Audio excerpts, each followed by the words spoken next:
ክቡራን የክልል ርዕሳነ መስተዳድሮች፣ ሚኒስትሮች፣ የኢንዱስትሪ ባለቤቶች፣ ፈጣሪዎች፣ በኢንዱስትሪ ዙሪያ የምትሰሩ የሥራ ኃላፊዎች በሙሉ የኢትዮጵያ ታምርት እንቅስቃሴ ከተጀመረ ወዲህ ኢትዮጵያ በብዙ ተጠቃሚ ሆናለች። በዚህ ዓመት ብቻ ወደ 1.9 ቢሊዮን ዶላር ገደማ ከዚህ ቀደም ከውጭ እናስገባ የነበሩ ምርቶች በሀገር ውስጥ ማምረት እና ያን የውጭ ምንዛሪ ማስቀረት ችለናል። ይሄ በጣም ትልቅ ተስፋ ሰጪ እርምጃ ነው። ኢንዱስትሪ ለኢትዮጵያ እድገት፣ ለኢትዮጵያ ብልጽግና በእጅጉ ወሳኝ የሆነ ሴክተር ነው። አሁን ባለው ሁኔታም ካለን ጂዲፒ 1/3 ገደማውን የሚሸፍነው ኢንዱስትሪ ነው። ኢንዱስትሪ ለማስፋት ምን ያስፈልጋል ያላችሁኝ እንደሆነ አንደኛ ግብአት ነው የሚያስፈልገው። የግብርና ግብአት ለኢንዱስትሪ በጣም ወሳኝ ነው። ለዚህም ነው አስቀድመን ግብርና ላይ ሰፋፊ ኢንተርቬንሽኖች የወሰድ ነው። ለምሳሌ ስንዴ ከዚህ ቀደም እናስገባ ነበር፣ አሁን በበቂ እናመርታለን። ኢንዱስትሪው ያንን ስንዴ እንደ ግብአት ወስዶ መኮሮኒ፣ ፓስታ፣ ዳቦ ሊሰራ ይችላል ማለት ነው። ቡና በዚህ ዓመት ሰምታችሁ ከሆነ 1 ሚሊዮን ኩንታል ፕሮዳክቲቪቲ ጨምሯል። በግሪን ሌጋሲ 6 ቢሊዮን ገደማ ችግኝ ተተከል፣ የቡና ምርት አድጓል። ቡና ግን በዓለም ላይ እንደ ኢትዮጵያ ያሉ አምራች ሀገራት ከሚያገኙት ገቢ ይልቅ ቡናና ወተትን እያዳበሉ ቾኮሌት የሚሰሩ ቡና አምርተው የማያውቁ ሀገራት ከኛ የተሻለ ገንዘብ ያገኛሉ። ለምን? ኢንዱስትሪው ያንን ግብአት ወስዶ ፕሮሰስ ማድረግ ባለመጀመሩ። ሻይ ላለፉት በርካታ ዓመታት ኢትዮጵያ ውስጥ ከ3000 ሄክታር ያላለፈ የእርሻ ማሳ ነበረ። በዚያም ከሞላ ጎደል ለሀገር ውስጥ ያለንን ፍጆታ ይሸፍን ነበር። አሁን በግሪን ሌጋሲ 30,000 ገደማ የሻይ እርሻ እያስፋፋን ነው። በፍጥነት ኢንዱስትሪው ሻይን ፕሮሰስ ማድረግ ካልጀመረ ያ ሁሉ ኢንቨስትመንት ይከስራል ማለት ነው። አንድ ፋብሪካ አይደለም 10 20 ነው የምንፈልገው። ለኛ ሳይሆን በአፍሪካ ደረጃ ትልቁ የሻይ አምራችና ኤክስፖርተር ያደርገናል። ከሻይ ከቡና ከስንዴ በተጨማሪ ሩዝ ባለፈው ዓመትና ዘንድሮ ብቻ ብናወዳድር ባለፈው ዓመት 8 ሚሊዮን ኩንታል ነው ያመረትነው። ዘንድሮ 38 ሚሊዮን ኩንታል ነው ያመረትነው። እድገቱ እየመጣ ነው። ኢንዱስትሪው ካልተዘጋጀ በቀር በግብርና ዘርፍ ያመጣናቸው ውጤቶች በሀገር ደረጃ ለምናስባቸው የብልጽግና ጉዞዎች በቂ ውጤት ሊያመጡ አይችሉም። ግብርና ላይ ተሳክቶልናል። ኢንዱስትሪ ላይ እንዲሳካልን ተባብረን ልንሰራ ይገባል። ከኢንፑት ቀጥሎ ግብርና በእጅጉ የሚያስፈልገው ኢነርጂ ነው። ሁላችሁም እንደምታስታውሱት ለውጡ ሲመጣ ኢትዮጵያ ውስጥ ኢነርጂ ሬሽን ነበር። አዲስ አበባ ውስጥ 1 ሳምንት እዛ ይጠፋል፣ 1 ሳምንት እዚህ ይጠፋል። ቅቡል አሰራር ነበር ይሄ። ዛሬ ኢትዮጵያ ኢነርጂን በማምረት ሰርፕለስ አላት። አምርታ ያመረተችውን ሳትጠቀም ይፈሳል። ይሄ የሆነበት ምክንያት በቂ ተጠቅመን አይደለም። ስናመርት የነበረው ስራ ልክ በዲስትሪቢዩሽን ስላልሰራን ነው። በዲስትሪቢዩሽን በቂ ስላልሆነ አሁንም በጨለማ ውስጥ ዜጎች ይኖራሉ። ነገር ግን እኛ ኢነርጂ አምርተን እናፈሳለን። ይሄ ኢነርጂ የማምረትና ሰርፕለስ ማምረትና ማፍሰሱ ጉዳይ ቢያንስ ለሚቀጥሉት 5 ዓመታት ኢትዮጵያ ውስጥ ይቀጥላል። ሚኒመም 5 years ኢነርጂ ሰርፕለስ ሆኖ ይቀጥላል። ምክንያቱም ከ2-3 ወር በኋላ በጣም ከፍተኛ ምርት እናስገባለን። ያን ለመጠቀም የሚያስችል የኢንዱስትሪያል ኤንቫይሮንመንት እና ዲማንድ አይታይም። በዚህ ዓመት 12% ነው ያደገው ኤነርጂ ፍጆታ። የምናመርተው ከዛ በላይ ስለሆነ በጣም ሰፊ የኢንዱስትሪያል እንቅስቃሴ ያስፈልጋል። ሁለተኛው ክሪቲካል ነገር ኢነርጂ ነው። ሶስተኛው የሰው ኃይል በወጣት የተሞላ ነገር ስለሆነ ልንሰራ እንችላለን ማለት ነው። የሰው ኃይል መኖሩ ብቻ ሳይሆን እያስተማርን ነው። በቲቬት ስኪልድ የሆኑ ሰዎች ሃንድ የሆኑ ሰዎች ለመፍጠር ከፍተኛ ስራ የተሰራ ነው ያለው።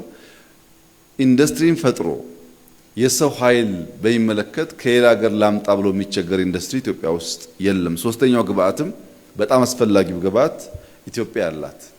አራተኛው በጣም ኢምፖርታንት ነገር ደግሞ ለኢንዱስትሪ ገበያ ነው። 120 ሚሊዮን ገበያ ኢትዮጵያ ውስጥ አለ። ይሄንን ገበያ በትክክል መጠቀም ያስፈልጋል።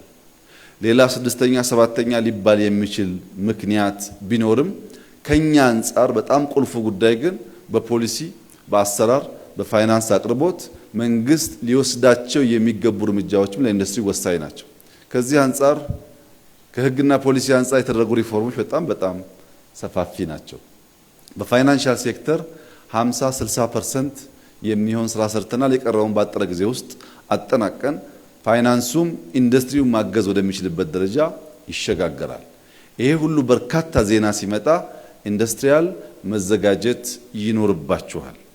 ኢትዮጵያ እያደገች ነው። ነገር ግን ኢንዱስትሪውን በሚመለከት የማኒፋክቸሪንግ ብቻ ለማተኮር ለምሳሌ ልብስ 120 ሚሊዮን ገበያ ያለው ሀገር ሆኖ ሲያበቃ ብዙዎቻችን ኢትዮጵያ የተመረተን ምርት ከውጭ እናስገባለን። በነገራችን ላይ የአዳማ ምርት ነው እና የአዳማ ምርት እንደዚህ የሚያምር ከሆነ ለምን እንደምትሰቃዩ ያምራል ወይ እንዳትሉኝ እያየሁት ስለሆነ በሀገር ውስጥ ያለን ምርት መጠቀም መለማመድ ይኖርብናል። የኢንዱስትሪ ሚኒስቴር አንዱ ዋነኛ ተልዕኮ ጨርቅ አምርቶ ለውጭ ገበያ መሸጥ የፖሊሲ አንኳር መነጋገሪያ መሆን የለበትም። ስንዴ አምርተን መጀመሪያ መብላት፣ ቡና አምርተን መጀመሪያ መጠጣት እንዳልነው ልብስ አምርተን መጀመሪያ የሀገሬውን ሰው ማልበስ፣ ያ ሲበቃ ሊሄድ ይችላል። እኛ በኤክስፖርት የምናገኘው 100-200 በኢምፖርት የምናስገባው ቢሊየን ከሆነ ኪሳራ ነው። ይሄን መቀየር ያስፈልጋል። ኢትዮጵያውያን በምናስበው በምናደርገው ነገር ሁሉ ነው የሀገር ልማትና ውጤት የምናመጣውና የሀገር ውስጥ ምርት መጠቀም ያስፈልጋል። ኢንዱስትሪያል ፓርኮች ለሀገሬው ሰው ክፍት መሆን አለባቸው። ለሀገሬው ሰው በራቸው ዝግ ሆኖ ሌሎች ብቻ የሚሆኑ ከሆነ የምናስበውን ነገር አያሳካም። ነገር ግን የፎሬን ዳይሬክት ኢንቨስትመንት ስለሚያስፈልገን የውጭ ሰዎች ኢትዮጵያን መርጠው ኢትዮጵያን ፈቅደው ኢትዮጵያ ውስጥ ኢንዱስትሪ እንሰራለን ካሉ እነሱ የውጭ አሉ ኢትዮጵያውያን ናቸው ማለት ነው። ለኛ የምንሰጠውን ለኛ ሰው የምንሰጠውን ድጋፍ ያክል ከውጭ ለመጣው ሰው ድጋፍ ያስፈልጋል። አምነውን ስለመጡ ከስረው መመለስ የለባቸውም። ይሄን ለማድረግ መንግስት ከፍተኛ ኮሚትመንት አለው። በብዙ አስቻይ መንገዶች ኢትዮጵያ ለኢንዱስትሪ የተመቻቹ ነገሮች አሏት።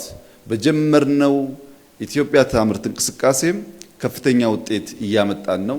ነገር ግን ከዚህ በላይ ልንዘረጋ ስለምንችል ብንተባበር፣ ያሉ ኦፖርቹኒቲዎች ብናይ፣ ፈጠራን ብናበረታታ፣ ለምርምር የተወሰነ ገንዘብ ማውጣት ብንፈቅድ፣ የሀገር ውስጥ ምርትን መውደድ መደገፍ የስራችን አካል ብናደርግ ባጠረ ጊዜ ውስጥ ኢትዮጵያ ውስጥ የሚጨበጥ የሚታይ የኢንዱስትሪ ለውጥ ልናመጣ እንችላለን። ይሄ እንዲሁም በመንግስት በኩል በፖሊሲ፣ በአሰራር፣ በልምምድ፣ በኦቶሜሽን ከፍተኛ የሆነ ለውጥ እያመጣን ነው፣ እናመጣለን። ቀጣይነት ያለው ልክ እንደ ካይዘን ነው። ኮንቲኒየስ ኢምፕሩቭመንት ስለሚፈልግ በየጊዜው እያጠናን እናሻሽላለን። በእናንተ በኩል ደግሞ እንደዚሁ ማሻሻልን መለማመድ ያስፈልጋል። ለኢንዱስትሪያል ማህበረሰቡ አደራ ማለት የምፈልገው ነገር ግብር ኢንዱስትሪያሊስቶች ካጭበረበሩ ኢነርጂ የለም፣ የሰለጠነ የሰው ኃይል የለም፣ ሰላምና ጸጥታ የለም። ግብር መክፈልን የኢንዱስትሪው አካል አድርገን መውሰድ አለብን። አሁን ኢትዮጵያ ውስጥ አንድ ፋሽን አለ። ሰዎች ትንሽዬ ሱቅ ይከፍታሉ፣ ምንም ዕቃ አይታይበትም። እቃቸውን ሰበታ ላይ ቡራዩ ላይ ያስቀምጡና ስቶር ኦንላይን ዴሊቨሪ በሚባል ፋሽን ግብር ሰብሳቢዎች ምንም ነገር አያዩም። እነሱ ከስቶር እያወጡ ይሸጣሉ። ኦቶሜሽን ስልጣኔን ሲቪሊቲን ማምጣት አለበት እንጂ ሌብነትን ማዘመን የለበትም። ለመስረቅ ሳይሆን ለመሰልጠን ለስራ ቅልጥፍና መጠቀም አለብን። ይህንን ከኢንዱስትሪያል ማህበረሰቡ በከፍተኛ ደረጃ እንጠብቃለን። ግብር እየሰበሰብን አይደለም። ያው እንደምታውቁት እዚህ ኬንያ ካላቸው ጂዲፒ ከሀገራቸው አጠቃላይ ሀብት 15% ገደማ በአመት ግብር ይሰበስባሉ። ደቡብ አፍሪካ 24% ግብር ይሰበስባሉ። ፈረንሳይ 44% ግብር ይሰበስባሉ። እኛ አሁን ያለንበት ደረጃ ከ7% ዝቅ ያለ ነው። ምን ማለት ነው? 7% ግብር የሚሰበስብ መንግስት 44% ግብር ከሚሰበስበው ጋር እኩል ሰላምና ጸጥታ ሊያስከብር አይችልም ማለት ነው። ገንዘብ ስለሆነ መንገድ ሊሰራ አይችልም፣ ኢነርጂ ሊያመርት አይችልም፣ ትምህርት ሊያስፋፋ አይችልም ማለት ነው።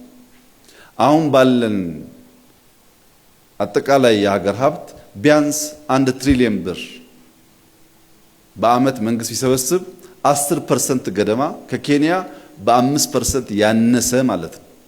አሁን እኛ የምንሰበስበው ግን 600 ገደማ ነው። እና እንተባበር፣ በጋራ እንልማ፣ ኢንዱስትሪ እናስፋፋ።